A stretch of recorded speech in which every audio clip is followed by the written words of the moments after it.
Rádio Fiscar 95,3 FM. Começa agora o programa Caixa de Entrada, com o suporte técnico do Luciano Matucci, companheiro de vários programas aí, Ronaldo entrevistando e o nosso convidado especialíssimo, o grande amigo César Botinha. Boa tarde, Botinha. Boa tarde, Ronaldo. Pô, ouvintes, muito obrigado pelo convite aí de vir aqui falar de música, falar da minha carreira, das coisas que estão acontecendo. Valeu a oportunidade. Que massa. Na verdade, nós e os nossos ouvintes é que te agradecem, né, Tia? Tu tá tirando aí do teu tempo de trabalho um tempo para vir repartir com a gente aí a tua vivência. Botinha, e já começando falando, tá? Uhum. Tu tem, na verdade, uma vivência que eu diria que ela é no mínimo dupla. Tu tanto é músico como tu é produtor musical. Uhum. E eu diria mais uma coisa, tu tem uma convivência grande com muitos músicos, com muita gente de fora, então tu também é alguém que traz um monte de informação nova da música, enfim, do que roda no cenário na cidade. Nós vamos conversar contigo sobre esses três aspectos. Legal. E eu gostaria de começar com a questão da música, porque eu penso que foi isso que surgiu primeiro contigo, né? Como é que começou tua carreira musical? Quais foram as influências? Quem tu escutou quando tu decidiu ser músico? Como é que rodou isso? Fala pra nós. Aquela coisa, né? 12, 13 anos, eu gostava, como todo menino dessa idade, gostava muito de rock, né? Claro. Ainda gosto, lógico. E aí eu acho que foi vendo acho que eu nunca falei isso, mas acho que foi vendo um show do Queen. Pode crer. Na televisão, que eu fiquei doido com o Brian May, assim, o que é isso, né, cara? E aí comecei a comprar disco de rock, né? Eu me lembro que o primeiro disco de rock que eu comprei foi um do Kiss. Do Kiss. É. E aí eu escutava o dia inteiro e a minha mãe fez, não, esse disco é muito barulhento, vamos trocar esse disco. Não, mas eu já tinha ouvido tanto e já copiado na fita, que eu fiquei com a fitinha e troquei por um do Eric Clapton. Eu lembro que foi aí também que virou minha cabeça. Aí eu lembro que esse foi o segundo, né? O terceiro foi um do Jimi Hendrix e aí não parou mais. Não parou mais.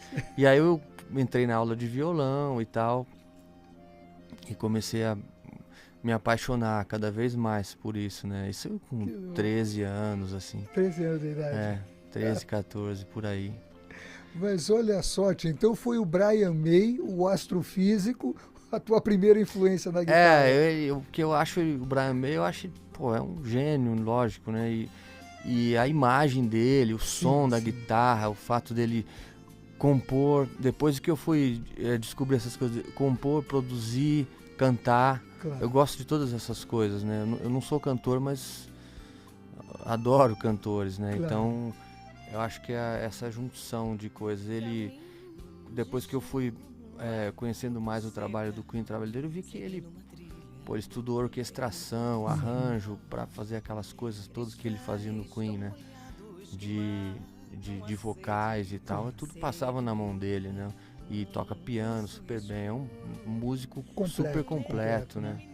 Então e também inventor ou marceneiro, porque foi ele o pai dele que fez aquela guitarra, né? Isso é genial, né?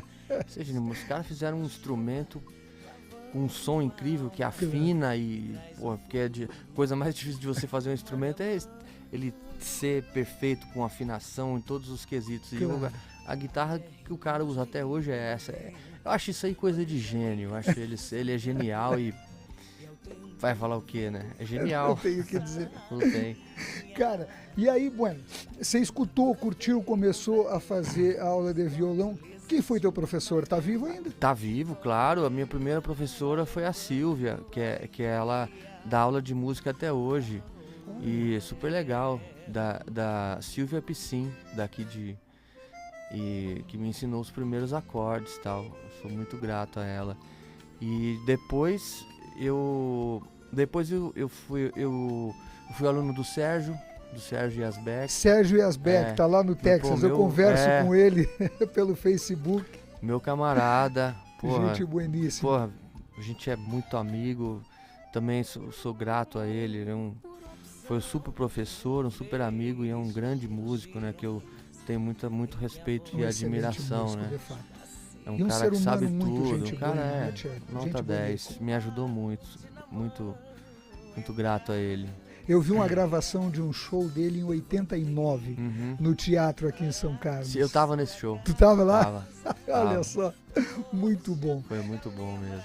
Cara, e a partir daí, quando é que saiu a pegada de um jovem, de um adolescente que curtia música e tu começou a profissionalizar e levar a coisa com outro ritmo? Eu acho que foi, aliás, o Sérgio, além dele ter sido meu professor, ele foi muito importante porque ele era aluno do Mozart Mello, que é um professor que ensinou muita gente nesse Brasil. E ele estava parando de ter aula com o Mozart e cedeu o horário dele para mim. E aí eu comecei a ir para São Paulo ter aula e ver outras coisas e tal. E isso aí me ajudou muito também. O Mozart foi alguns anos aluno dele e tal. E aí eu comecei a estudar outras coisas, estudar harmonia, comecei a prestar atenção em outras coisas, né? De música no geral, assim. Mas eu acho que uma coisa que me ajudou muito a desenvolver como músico e que me ajuda é ter um estúdio, né?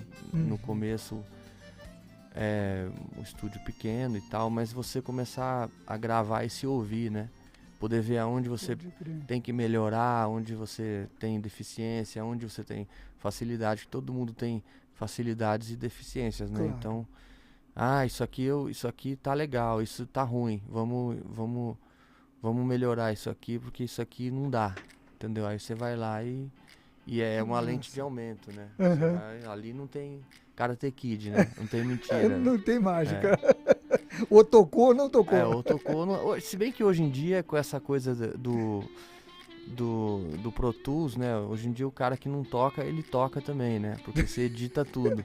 Mas eu procuro usar em produção e tal, usar o Pro Tools assim, não pra isso, né? Mas, pô, você tem um take, 90% bom e você tem 2, 3 notinhas que estão fora. Pô, que não tá legal, você vai lá e corrige, mas você não perde a espontaneidade daquele take, né? Perfeito. Mas não picotar tudo. Inteira, porque hoje em dia muita gente faz isso, né? Eu também não sou contra, mas eu não consigo fazer assim. Claro. Mas cada um tem um jeito de fazer, né? Lógico. Mas eu acho a performance, quando era fita, não tinha como fazer. Quer dizer, até tinha, né? Eles cortavam a fita, né? E tal. Mas era mais trabalhoso fazer isso. Então tinha que tocar mesmo. Por isso que as coisas que a gente cresceu ouvindo, você ouve e tem uma energia, uma coisa. Porque é do começo ao fim, né? Não tem mentira, né? Que massa. É isso. Cara, e de certa forma, isso nos leva para a próxima questão, que é o teu trabalho como produtor. Pelo que eu estou compreendendo aqui, tu começou um processo de desenvolvimento pessoal na música, daí tu te profissionalizou, com o estúdio tu conseguiu avaliar melhor teu próprio trabalho. Sim. E consequentemente conhecer melhor a qualidade da execução de uma música na guitarra, no piano, enfim, em qualquer instrumento. Daí surge uma segunda etapa, que é o Botinha como produtor musical. Eu particularmente escutei muita coisa do que tu produziu aqui em São Carlos, inclusive tive no estúdio, não é? Escutando o trabalho do David quando estava lá já na fase final. E esse trabalho propriamente do produtor, Tchê, o que faz um produtor musical? Essa é uma pergunta didática para o pessoal, principalmente para quem nos acompanha, né? O que faz um produtor? Então, ele faz... Depende do artista, porque às vezes você pega um artista que está mais pronto e o trabalho do produtor fica mais fácil. Às vezes você pega um artista que não tem tanta experiência e você tem que fazer mais coisas. Mas eu acho que o trabalho do produtor, na verdade, é direcionar o artista ao que ele quer fazer e não influenciar. Eu acho que Perfeito. é você ajudar a pessoa a pintar aquele quadro, mas você não escolher a tinta. A pessoa escolhe a tinta. Então, quando alguém chega pra mim e fala, eu quero fazer um disco, tá, mas eu fico... Então, eu vou te fazer um monte de perguntas. O que que você quer? Me mostra, fala o que que você gosta. Ah, eu gosto de Led Zeppelin, eu gosto de Caetano Veloso, eu gosto de... O seu som MPB, o seu som, o que que você... Até onde eu posso chegar pra te ajudar, de te sugerir coisas, porque não é... Ah, você... chegar o artista, não, você tem que botar uma guitarra assim, uma bateria, não. O que que você gosta pro artista? O que que você quer fazer? Você se sente bem com essa sequência de acordes? Ou você acha isso... Porque você... o produtor ele não pode influenciar, né, ele não pode fazer o som, senão fica o disco do produtor e não do artista. Perfeito. E isso é uma coisa que eu, desde o primeiro disco que eu produzi, é uma coisa que eu... Quando você é mais jovem, você acaba cometendo, não erros, mas você acaba fazendo isso. Mas de um bom tempo pra cá, é uma coisa que eu... É uma entrevista que eu faço com o artista, como eu fiz com o David, com a Ellen, com o Luiz, com vários artistas que eu produzi, né? E o que você quer? Qual é o seu som? Então eu vou te ajudar a fazer o seu som.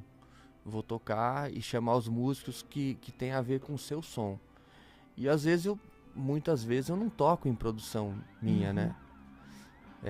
Toco se o cara quiser que eu toque e se eu achar que tem a ver eu tocar. Senão eu chamo algum amigo, violonista, guitarrista, que eu tenho vários amigos que tocam, que eu sou fã, assim. Esse disco aqui tem que chamar, não sou eu que vou tocar guitarra, é o fulano. Tá? Eu chamo bateria, eu vou escolhendo os músicos conforme o som da pessoa, né? Claro. Cara, e eu te pergunto também uma coisa. Na questão da produção musical, eu estava discutindo e pensando o seguinte: é semelhante quando você vai orientar o trabalho de um TCC, de um aluno de graduação, ou um mestrado, um doutorado. Se você põe muito o nariz na coisa, acaba ficando o que tu pensa e não o do estudante. Exatamente. Né? Diferentemente, você tem que saber o que o cara pretende fazer.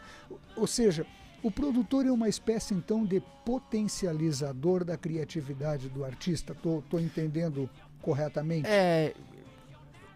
Eu acho que o artista ele tem que trazer, ele não pode deixar o produtor fazer o disco, ele tem que trazer as coisas e o produtor simplesmente organiza. Claro que você tem que saber como organizar isso, mas assim, eu gosto que as pessoas me tragam ideias, assim, falam assim, não, o que você gosta, o que você quer ouvir, Então eu gosto de ouvir música antes porque tudo isso é trabalho. Você chega no estúdio, não, vamos gravar. Peraí, vamos gravar o quê?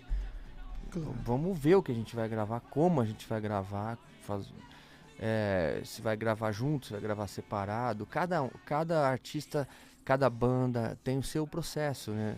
Não dá pra dizer, o melhor depende da situação, da logística dos músicos, então tem da verba que se tem para fazer isso, tudo é uma coisa que você tem que administrar, né? Principalmente nesse país que tudo é difícil, mais difícil, né? Sim. Então, você tem que calcular tudo para não chegar no final e o CD ou o pendrive ou qualquer coisa que... O EP. Ou EP ou vinil chegar às pessoas, né? Tem que ficar pronto. Claro. Com a forma como vai ser lançado, não importa, mas tem que calcular isso para chegar no final. Pô, faltou grana para masterização. Não. Pô, não tem grana para chamar um naipe de metais. Você gastou dinheiro em uma coisa, gastou tempo de estudo em outra coisa. Tudo isso tem que ser calculado, né? Claro, e eu acho que eu me desenvolvi como músico através de produzir, né? Eu acho que isso me ajudou muito, além dos professores maravilhosos que eu tive. Eu acho que tá dentro do estúdio, não só vendo outros músicos, né? E eu sou muito curioso, então eu morei no Rio, morei em São Paulo, em todos esses lugares que eu morei, eu que procurava sempre estar dentro do estúdio, sempre estar... deixa eu ir ver a gravação, como é que ficava quietinho.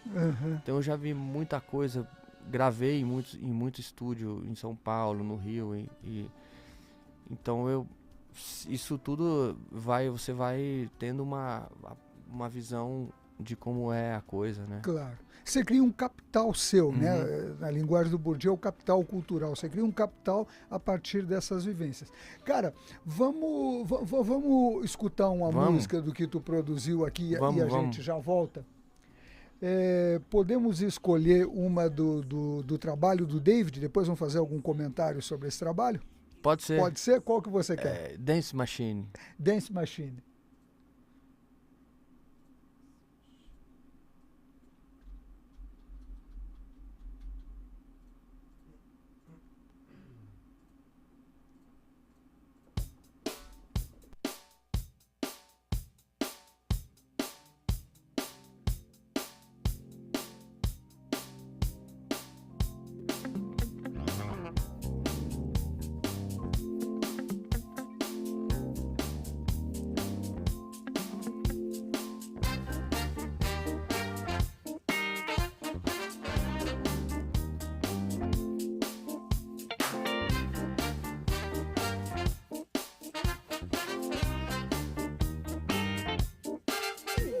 Let's start the show.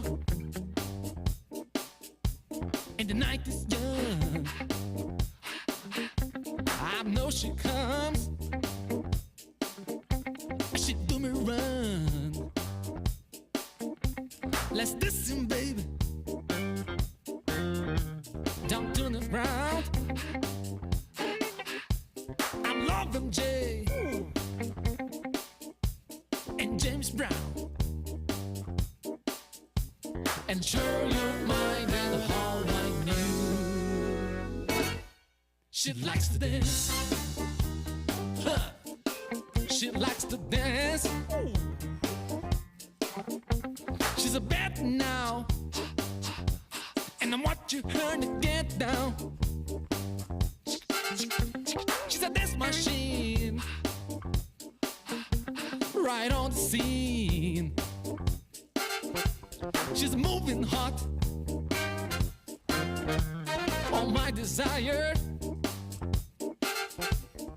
Touch me, baby. Let me on fire. And she's here to really blow your mind. She likes to dance. Huh. She likes to dance.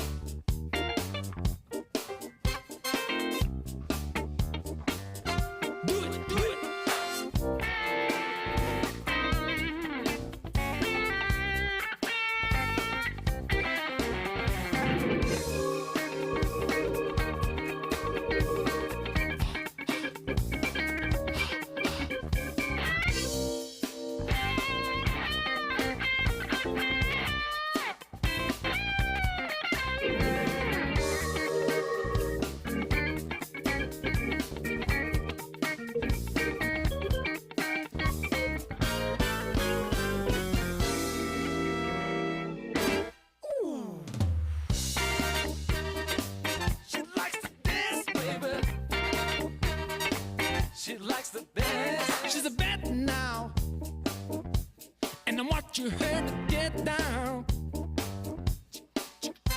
She's a dance machine, right on the scene.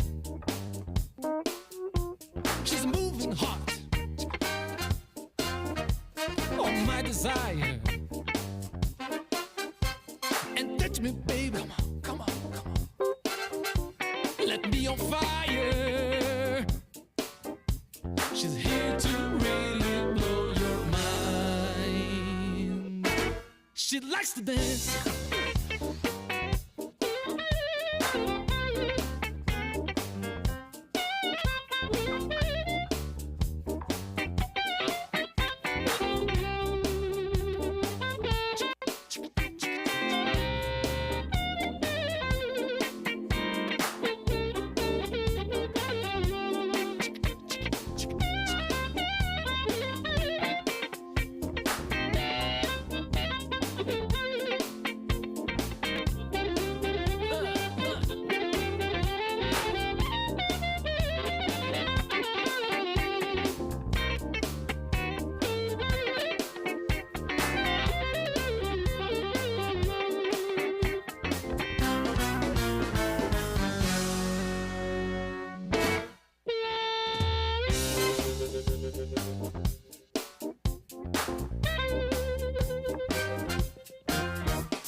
David Tanganelli, é um figuraço mesmo, né? Figura, Cara, é genial, genial. Botinha, falando um pouco sobre esse trabalho, porque tu produziu, foi realmente um trabalho, eu já conversei aqui no programa com o David sobre isso, mas tanto a criatividade dele como músico e a tua produção, e eu sou um aficionado por gaita há 39 anos. Tinha 14 quando eu escutei a primeira vez, até hoje é uma paixão que eu tenho. E eu achei uma coisa muito rica, eu particularmente nunca tinha escutado explorar tão bem um instrumento que aparentemente era um instrumento usado para o blues, ou então você tocaria bossa nova com a cromática e etc.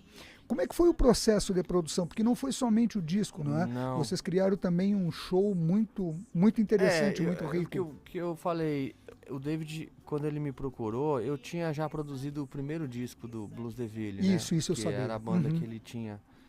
Aí, quando a banda acabou, ele me procurou, falou, pô, gostaria de trabalhar com você no primeiro disco, gostaria que você produzisse meu disco solo e tal. Eu falei, cara, será um prazer, porque no primeiro disco a gente ficou muito amigo e tal, Claro. teve uma super afinidade musical e tal.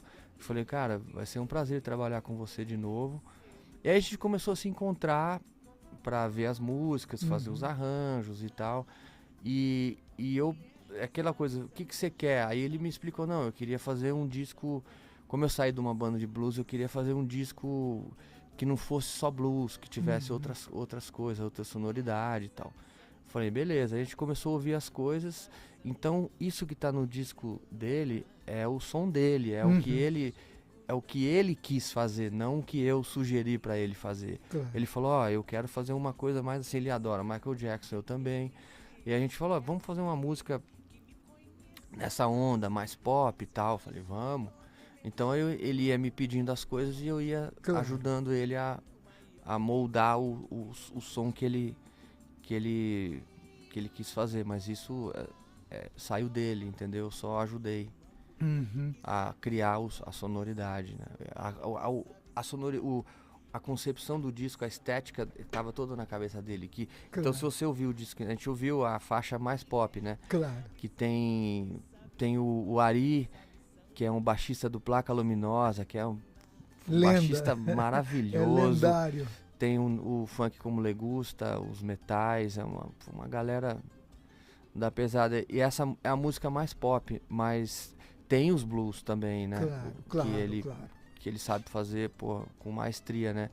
Então é um disco, tem a participação do J.J. Jackson, super eclético o disco dele, né? Super. Bem legal. Cara, e eu te pergunto uma coisa, que é o terceiro ponto, não é? Tu tem uma vivência muito rica com músicos do Brasil, do exterior, tu viaja bastante e tal, e de certa forma, na tua produção, tu também está trazendo uma série de novidades, de formas de execução. Inclusive a gente estava comentando e tu falando que de repente o cara dá a dica, anota assim, ou a escalação assado. Esse processo de vivência, essa interação com outros músicos, isso influencia muito o teu trabalho como artista e como produtor e, consequentemente, o trabalho dos artistas que tu produz? Sim, eu acho que essa troca é a melhor coisa que existe, eu acho, na música. Você poder aprender e trocar figurinha com músicos que você admira. Então, por exemplo, no caso do disco do David, o Ari era um cara que sempre fui fã, desde pequenininho eu ia ver o Placa Luminosa. Pô, tá fazendo um disco com ele, a gente foi lá em São Paulo gravar, foi uma noite maravilhosa, aí saímos pra comer hambúrguer, tá? Aí você vai ouvindo as histórias da carreira do cara, tudo isso vai enriquecendo. O disco da Nara, por exemplo, ela trouxe o Jaime Allen, que é um cara que eu sou fanzaço, assim, um dos maiores violonistas de música brasileira, na minha opinião, e pô, ficou lá 4 dias no estúdio, me ensinando um monte de coisa. Como é que toca aquela música? Ele é assim, pô, que legal. Então, e ouvindo as histórias, sempre pra tomar cerveja. Então, é uma troca que agora no show também de lançamento que ele veio tocar com a gente e pô, não tem, é uma coisa assim, é mágico, né? E com todos os discos que eu faço, sempre tem essas pessoas. Eu procuro querer ter essas pessoas que eu sou fã perto, assim, pra... Agora eu fiz um disco há um tempo atrás, já que de um menino, do Luiz Beleza, que é um artista maravilhoso também aqui da cidade, que também a gente trouxe funk como Legúcia também, o Marquinho da Costa tocou bateria, que é um batera que super foda, assim, o Robinho tocou baixo, que é um baixista também incrível, e o Luiz é um menino super talentoso, foi super legal. E agora eu tô fazendo o trabalho novo do Helder Costa, que é um violonista que eu também sou fã, que canta, compõe, maravilhoso também, que me ensina muito. O Helder é um violonista. A gente tem a sessão de gravação e a sessão aula, né? Aí me ensina aí tal coisa. Ele sempre me dá uma aula. Quando ele vem aqui, ele me dá aula sempre. E é muito legal. Pode crer. Bueno, tchê, Matuque, o Botinha tá com um novo estúdio a 8 casas ou 9 casas da minha. Ah, é? Então eu vou pegar o que ele falou e eu vou aparecer por lá à noite para escutar os caras tocar e ver o que tá rodando na vizinhança mesmo. Mas, tchê, infelizmente o tempo acaba dominando aqui o barato do bate-papo que a gente tem a oportunidade de ter.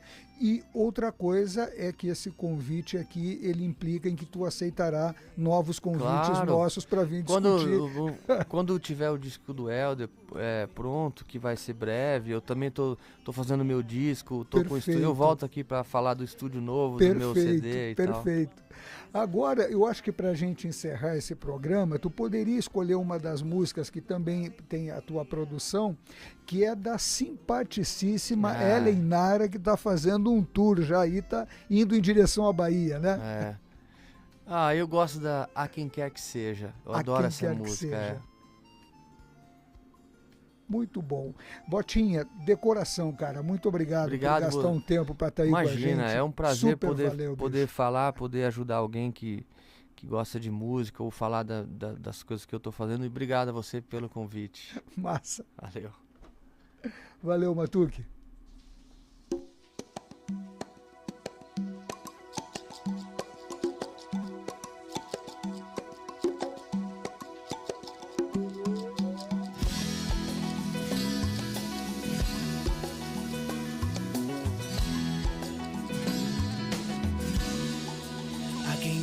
Crença que o ano seja divino, a quem é de frequência que vibre sem desafino, a quem é de guerra por guerra que a paz aponte o caminho, a quem é da terra que o mundo seja bem mais protegido, a quem é de crença que o ano seja divino, a quem é de frequência que vibre sem desafino, a quem é de guerra por guerra, que a paz aponte o caminho, a quem é da terra que o mundo seja bem mais protegido, a quem é do bem que segue a valsa, a quem é do mal que segue a balsa, a quem vê, a quem sirva o trem, a quem vai além, espera então, a quem tem esperança, confie no sim e no não. Aquele que nada crê, respire o ar que não pode ver. Aquele que crê no progresso, que subam de... Você ouviu? Caixa de Entrada. Toda sexta-feira, a partir das 2 da tarde, o postal de novidades da nossa programação. Rádio Fiscar, escute diferente.